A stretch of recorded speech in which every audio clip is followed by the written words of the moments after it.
ভাইরা আমার, স্বামী এবং স্ত্রী একটা রুমের ভিতরে একটা বিছানায় একটা বালিশের মধ্যে শয়ন করলেন। একজন আরেকজনকে জড়াইয়া ধইরা শুইলেন। হঠাৎ করে দরজা বন্ধ হলো, জানালা বন্ধ হলো। ঘুমের ঘরে যখন দুইজন চলে গেলেন, একটা হাত স্বামীর উপরে, স্ত্রীর একটা হাত স্বামীর উপরে, স্বামীর একটা হাত স্ত্রীর উপরে। মাঝরাতে দেখা যায় হঠাৎ করে মৃত্যুর ফেরেশতা মালাকুল মউত আজরাইল ওই ঘরের মধ্যে ঢুইকা স্বামীর চোখের সামনে স্ত্রীকে নিয়ে যায়, স্ত্রীর চোখের সামনে স্বামী নামক ব্যক্তিকে নিয়ে যায়। কথা বলে অন্য কোনো লোককে দরজা খুলে দিতে হইছে না। অথচ দেখেন, আমি যদি আপনার বাড়িতে যাই, দিনে অথবা রাতে যে কোনো টাইমে যাই, কলিং বেলে টিপ দিতে হবে। যতক্ষণ আপনি গেট না খুলবেন আমি আপনার ঘরে ঢুকতে পারবো না। আমার বাড়িতে আপনি গেলে আমি যতক্ষণ গেট খুলে না দেব আপনি আমার ঘরে ঢুকতে পারবেন না। কিন্তু মৃত্যুর ফেরেশতা মালাকুল মউত আজরাইল আসবে আমাদের জান নেওয়ার জন্য। 100টা তালাও যদি দিয়ে রাখি, মৃত্যুর ফেরেশতা আসলে কেউ কি তালা খুলে দেওয়ার প্রয়োজন আছে? কথা বলেন, আছে? একটা সেকেন্ডের অনুমতি কাউকে দিবে না, প্রয়োজন হবে না। দুনিয়ার জমিনে ভিআইপি পার্সনের সাক্ষাতে গেলে ঘন্টার পর ঘন্টা দাঁড়িয়ে থাকতে হয়। মৃত্যুর ফেরেশতা আজরাইল আসলে আমাদেরকে একটা মিনিটের অনুমতি চাইবে না কারো কাছে, যে একটু অপেক্ষা করেন, আমি আসতেছি, আমার জানটা একটু পরে নিয়েন। এই কথা বলার সুযোগও কারো থাকবে না। দেখা যায় স্ত্রী স্বামীকে জড়াইয়া ধরে আছে, স্বামী ধরার পরেও, স্ত্রী ধরে রাখার পরেও হঠাৎ করে দেখা যায় স্বামী নামক ব্যক্তিটা ডেড বডি হয়ে গেছে। এ আমার কসবা উপজেলার বাবাজিরা, স্বামী যখন ডেড বডি হয়ে গেছে, মাঝরাতে স্ত্রীর চোখ থেকে ঘুমটা চলে গেছে। হঠাৎ করে স্ত্রী তাকাইয়া দেখে স্বামী নামক ব্যক্তিটা নড়াচড়া করে না। একটা দুইটা তিনটা ধাক্কা দেওয়ার পরে একটা লাফ দিয়া ওইটা বাতির সুইচটা অন করে, বাতির জ্বালায়া হঠাৎ করে তাকাইয়া দেখে গো তার স্বামীটা এমন সুন্দর করে ঘুমের ঘরে গেছে, পৃথিবীর সবাই যদি ডাক দেয় ওই স্বামী আর সজাগ হবে না। তখন একটা চিৎকার মারে আল্লাহ আল্লাহ কইয়া যখন ডাক মারে, নিশিরাইতে দেখবেন বিকট শব্দ হইলে পাশের ঘরের লোক সবাই সজাগ হইয়া যায়। প্রতিবেশীরা জায়গা উঠছে, কি গো মুখের মা কান্না করছো কেন? কই দেখা যান আমার সর্বনাশ হইয়া গেছে। দরজা খুলে দিল, সবাই ঘরে ঢুইকা দেখে ওই ভদ্র মহিলার স্বামী দুনিয়ার জমিন থেকে বিদায় হইয়া গেছে। সকালবেলাও সবাই তাকে মন্ত্রী সাহেব ডাকতো, এমপি সাহেব ডাকতো, চেয়ারম্যান সাহেব ডাকতো, মেম্বার সাহেব ডাকতো, মুফতি সাহেব ডাকতো, মুহাদ্দিস সাহেব ডাকতো। আব্বারে, দুনিয়াতে থাকলে আমি আপনি মন্ত্রী সাহেব, এমপি সাহেব, চেয়ারম্যান সাহেব, মেম্বার সাহেব, মুফতি সাহেব, মুহাদ্দিস সাহেব, কিন্তু ইন্তেকালের সাথে সাথে আমার আপনার নাম হইয়া যায় লাশ। কথা বলেন, ইন্তেকালের সাথে সাথে আমার আপনার নাম হইয়া যায় লাশ। তখন দেখবেন আমাদের কদরটাও কেমনে কমে যায়। দেহের মধ্যে প্রাণ থাকতে ছেলের কাছে বাবার মূল্য অনেক ছিল, মেয়ের কাছে বাবার মূল্য অনেক ছিল, বন্ধুর কাছে বন্ধুর মূল্য অনেক ছিল।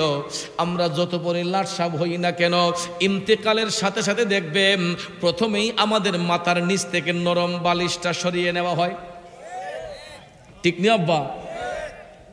শুধু তাই নয়, যেই দামি দামি বক্স পালং ঘরের মধ্যে বানাইয়া রাখলাম, আমি মারা যাওয়ার সাথে সাথে পিঠের নিচ থেকে নরম বিছানাটা সরাইয়া বিছানার উপর আমাদের লাশটা রাখা হয় না, মাটির মধ্যে শীতল পাটি বিছাইয়া অথবা পাক্কার উপর শীতল পাটি বিছাইয়া এই পুষ মাস শীতের মধ্যে, মাঘ মাস শীতের মধ্যে একটা চাটি বিছাইয়া আমার আপনার নিতর দেহটাকে তখন মাটির উপর শোয়াইয়া রাখা হয়। উপরে কোনো ভারী কম্বল দেওয়া হয় না, পাতলা একটা চাদর দিয়া দেখবেন এই প্রচন্ড শীতের মধ্যে আমাদের নিতর দেহটাকে ঘুরে রাখা হয়। কথা কোন ঠিক কিনা? কাফন পরানোর আগ পর্যন্ত, দাফন করার আগ পর্যন্ত আমাদের দেহটা হয়তো কলা গাছের উপরে আর না হয় মাটির বিছানার মধ্যে আমাদের নিতর দেহটাকে শোয়া রাখা হয়, তখন দেখবেন সবাই প্রিপারেশন নেয়। 2-3 জন চলে যায় কবরস্থানে কবর খোঁড়ার জন্য, আরো 2-3 জন চলে যায় কুটির বাজারে অথবা কসবা সদরে কাফনের কাপড় কেনার জন্য, ঠিক কিনা কম? এ আমার ভাইয়েরা, দুনিয়ার জমিনে ওই বুগির গ্রামের বড় শিল্পপতি লোকটা রাজধানী ঢাকায় গিয়া মার্কেট করছে, কসবা করে নাই, ব্রাহ্মণবাড়িয়া করে নাই, কুমিল্লাতে করে নাই, রাজধানী গিয়া মার্কেট করছে, অনেক সময় ভারতে গিয়া মার্কেট করছে, দামি দামি পোশাক গায়ের মাঝে দিছে, ঠিক নিও? দুনিয়ার পোশাকগুলা ভ্যারাইটিস কালারের হয়। এই যে দেখেন আমরা এখন দুনিয়ার জমিনে বাসি, আমাদের গায়ের পোশাকগুলা দেখেন, কারো গায়ের পোশাক কালো, কারোটা লাল, কারোটা নীল, কারোটা বেগুনি, কারোটা হলুদ, ভ্যারাইটিস কালারের কাপড় আমরা পরে আছি, কথা বলেন ঠিক কিনা?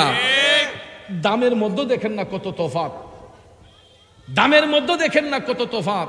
কারো গায়ের কাপড় 500 টাকা, কারোটা 1000, 2000, 5000, 10,000, 20,000, 50,000, 1 লাখ, 2 লাখ, 3 লাখ, এর চাইতে বেশি দুনিয়াতে কাপড়ের দাম আছে না নাই? কথা বলেন আছে না নাই? যত বড় টাকাওয়ালা হই, যত বড় শিল্পপতি হই, আমি আপনি যখন মারা যাব, মারা যাবার পরে আমি তো দুনিয়াতে লাখ লাখ টাকার কাপড় পরছি, দামি দামি কাপড় পরছি। এখন বলেন আমাকে যখন কবরে পাঠানো হইব, আমার কবরের পোশাকটা কেনার জন্য কি রাজধানী ঢাকায় যেতে হবে, কুমিল্লা যেতে হবে, কসবা সদরে যেতে হবে? কসবা সদরে যেতে হবে না, কুটির বাজারটাই যথেষ্ট, ঠিক কিনা বলেন? ভাইয়েরা আমার, বন্ধুরা আমার, কবরের পোশাক ধনী হোক গরিব হোক, সমাজপতি হোক শিল্পপতি হোক, সবার জন্য একটাই কালার, একটাই রং। রংটা কি হবে? জোরে কোন কি হবে?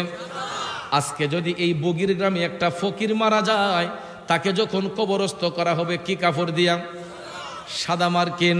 এই গ্রাম থেকে যদি একটা শিল্পপতি মারা যায়, ওই ভদ্রলোকরে কি কাপড় দিয়া দাফন করবেন? সাদা মার্কিন কাপড় দিয়া। ধনী গরিব সবার জন্য এক কাপড়ই হবে। দামের মধ্যে হয়তো কোম্পানির তারতম্য অনুসারে কিছু বেশ কম হতে পারে, গজ পিছে 20 টাকা, 50 টাকা, 100 টাকা, 200 টাকা এদিক সেদিক হতে পারে, এর চাইতে আহামরি দামের কোনো ব্যবধান হবে না। কথা বলেন না মিছা কইলাম? কথাটা যদি একটু হাসির চলে মনে হয়েছে বাজান, অ্যাকচুয়ালি এটা হাসির কথা বলি নাই। স্বামী এবং স্ত্রী যখন মধুর মিলনে আবদ্ধ হয়, মদিনার কামলিওয়ালা নবী বলেছেন, আসমান জমিনের সকল ফেরেশতারা আল্লাহর দরবারে আনন্দের জিকির করতে থাকে। কত মধুর ভালোবাসা! যেই মধুর ভালোবাসার কারণে আমরা সন্তানগুলা পৃথিবীর আলো বাতাস দেখতে পাই, ঠিক কিনা? ভাইয়ারা আমার,